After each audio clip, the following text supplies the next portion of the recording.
के बताए मार्ग पर चलते हैं तो हमेशा हमारे साथ में गुरु हैं, गुरु जी रहते हैं। वही भक्ति भाव को रह करके आज इसको वार्षिक सत्संग समारोह भी कह सकते हैं, जो निरंतर अनवरत 34 साल है, तीसरा साल है, 34 साल है, लगातार करना बहुत बड़ी बात होती है। आश्रमधारी साधु महात्मा नहीं कर पाते हैं। आश्रम वाले भी सोचते यार कि यार परमानेंट डेट फिक्स ना करो, काम धाम इधर उधर हो जाएगा, कहीं हो ना पाए। लेकिन वो आप लोगों की भक्ति और शक्ति दोनों सराहनीय अद्भुत है। जो इतना काम का टाइम है सभी के पास, दिवाली के सीजन के बाद खर्चे बढ़ जाते हैं, तो खर्चा पूरा करने के लिए काम भी बढ़ता है कि दिवाली में सब हुआ है तो थोड़ा लेन देन करना है। खेती का भी काम रहता है और मेहमानों का भी काम रहता है और शादी का भी सीजन रहता है, शादी भी खूब रहती है और शादी के बीच में साधुओं का सत्संग करना ये बड़ी बात हो जाती है, शादी और साधु। लेकिन कोई यहाँ बड़ा छोटा नहीं है, समस्त ग्रामवासी बड़े भक्ति भाव में लगे हुए हैं। और वो तो शाम थोड़ा जल्दी आए होते तो शोभा यात्रा भी होती, वही हम सोच रहे थे रात्रि में गड़बड़ हो जाता है। वो हम लोग प्रयास तो बहुत किए आने का, लेकिन धीरे धीरे सेटिंग में लाने में हमको टाइम मिला, तब हम लोग आ पाए। सुबह से इच्छा थी कि हम आए, इसलिए साहब जी को भी पहले एक दिन पहले बुला लिए थे कि हम लोग 17 तारीख को सुबह ही पहुंच जाएंगे, तो थोड़ा सबसे व्यक्तिगत मुलाकात हो जाएगी। व्यक्तिगत जब मिलते हैं तो उसका अलग प्रभाव रहता है, पूरा सिचुएशन पता चल जाता है। लेकिन कहते हैं ना, जब तक सद्गुरु की कृपा ना हो तो काम समय पर होता नहीं, लेकिन होता है वो देर लगती है। कृपा रहती है तो आप लोगों के अंदर जो हमने देखा, चेहरे पर कोई शिकन नहीं, बड़े प्रेम से 3 लोग वहां लेने गए थे स्टेशन पर 8:30 बजे। हम लोग भी कहे कि कोई डब्बा मिले, चढ़ के जाना है तो जाना है, चाहे खड़े हुए आए। तो इतनी भीड़ थी, खड़े खड़े आए। हमने कहा नहीं, खड़े देखना है ना, पानी पीना नहीं, कुछ नहीं करना है, पहले जाना ही जाना है। क्योंकि सबसे बड़ी बात होती है प्रेम निभाना। प्रेम करना सरल होता है लेकिन निभाना कठिन हो जाता है। तो आप लोग प्रेम को निभा रहे हैं तो कम से कम उसमें तो हम लोग कोशिश करें, खरे उतरे। तो सभी लोगों को धन्यवाद है। और इतने लोग इकट्ठे हो गए, ये बहुत बड़ी बात है। तो ये स्वामी महंत जी की कृपा है जो यहाँ आकर के भक्ति का बीज बोए, इतना सुंदर बाग लगाएं। हम लोग तो बाग में आकर के फल खाने वाले मिले। इतना अच्छा जो बाग लगा है, इस बाग को हम लोग क्या कर रहे हैं, यहाँ के फूलों की सुगंध हम लोग ले रहे हैं, जो सुंदर बाग लगाए हैं। तो ये महिमा, ये कृपा सद्गुरु की है। जय बुलाए तो आपकी बुलाए।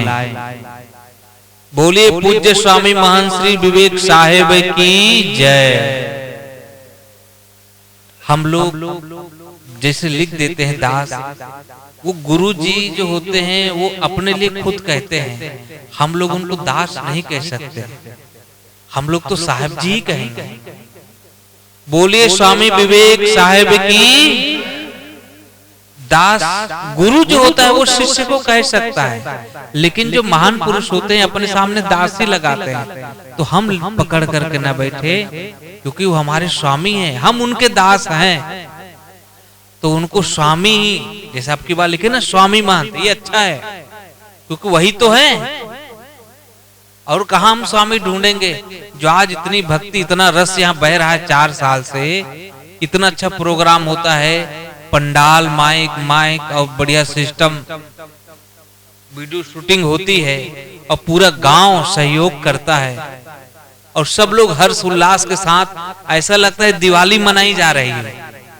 घर में साफ सफाई, पिछली बार घूमे थे तो घर के आंगन को बढ़िया लीपा गया है, कोई कुछ डाल रहा है, तो बड़ी दिवाली हो जाती है कि संतों का समागम बड़ी दिवाली है। यही बड़ी होली ही है, सबसे बड़ा पर्व होता है। जहां पर संतों का आगमन हो जाए, वहां सत्संग में लग जाए, तो समझ लो गांव का, क्षेत्र का आने वाली पीढ़ी का उद्धार होता है। और ये उद्धार कब होगा? आप लोग जिस प्रकार से आज भक्ति कर रहे हैं ऐसे ही करते रहें। संत लोग अभी आ रहे हैं, आने वाले समय में बहुत बड़े बड़े संत यहाँ आएंगे, ये आपको पक्का विश्वास दिलाते हैं। आएंगे, जरूर आएंगे। ये जगह इतनी पावन होगी, बहुत दूर दूर तक नाम जाएगा।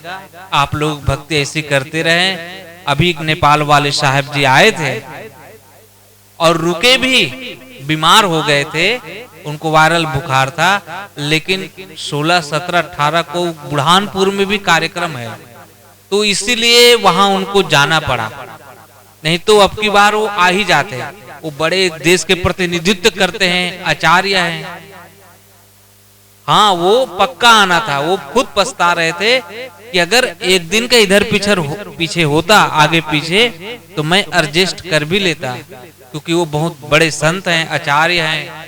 उन्होंने कबीर पंथ का नाम ऊंचा किया है। जो इंग्लिश मीडियम से आचार्य की डिग्री ली है, संस्कृत व इंग्लिश, तो उनका जो सत्संग सभी भाषाओं में होता है। एक तो हमको नेपाली भाषा सीखने को मिलता, और नेपाल देश से कोई संत आए भारत देश में तो गर्व की बात होती है। लेकिन आएंगे जरूर। हम लोग जब लगातार लगे रहते हैं ना, हम देखो विधायक चुनाव जो लड़ते हैं, एक बार हार गए, प्रधानी का 2 बार हार गए, तीसरी बार तो मारेंगे दांव, लगे रहेंगे।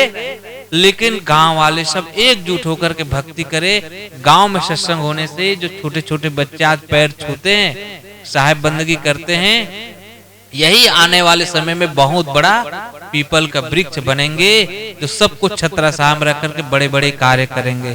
तो सभी लोगों को धन्यवाद। बोलिए सदगुरुदेव की जय, सदगुरु कबीर साहेब की जय, समस्त भक्तों की जय, नगर वासियों की जय,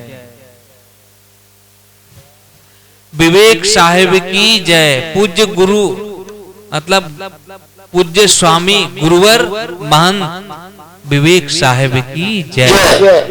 क्योंकि हमारे गुरु हैं वो, तो यहाँ गुरु भी लिख देंगे। अगली बार से ये घर की बात है, स्वामी महंत गुरु श्री विवेक साहेब जी ये बुलाएंगे। क्योंकि हम जैसा जैसा आचरण करेंगे, आने वाली पीढ़ी वही नाम तो लेगा। जैसे कोई लड़का अपने बाप को ये फलाना ऐसे आ जाए, तो आपका लड़का आपको वही कहेगा। हम जितना आदर करेंगे उतना, हम बच्चे से कहेंगे तू आ जा, तो वो भी आगे चल के तू कहेगा। हम कहेंगे आप आइए, बैठिए, तो वो भी तो सीखेगा शिष्टाचार। बोलिए सदगुरुदेव की जय।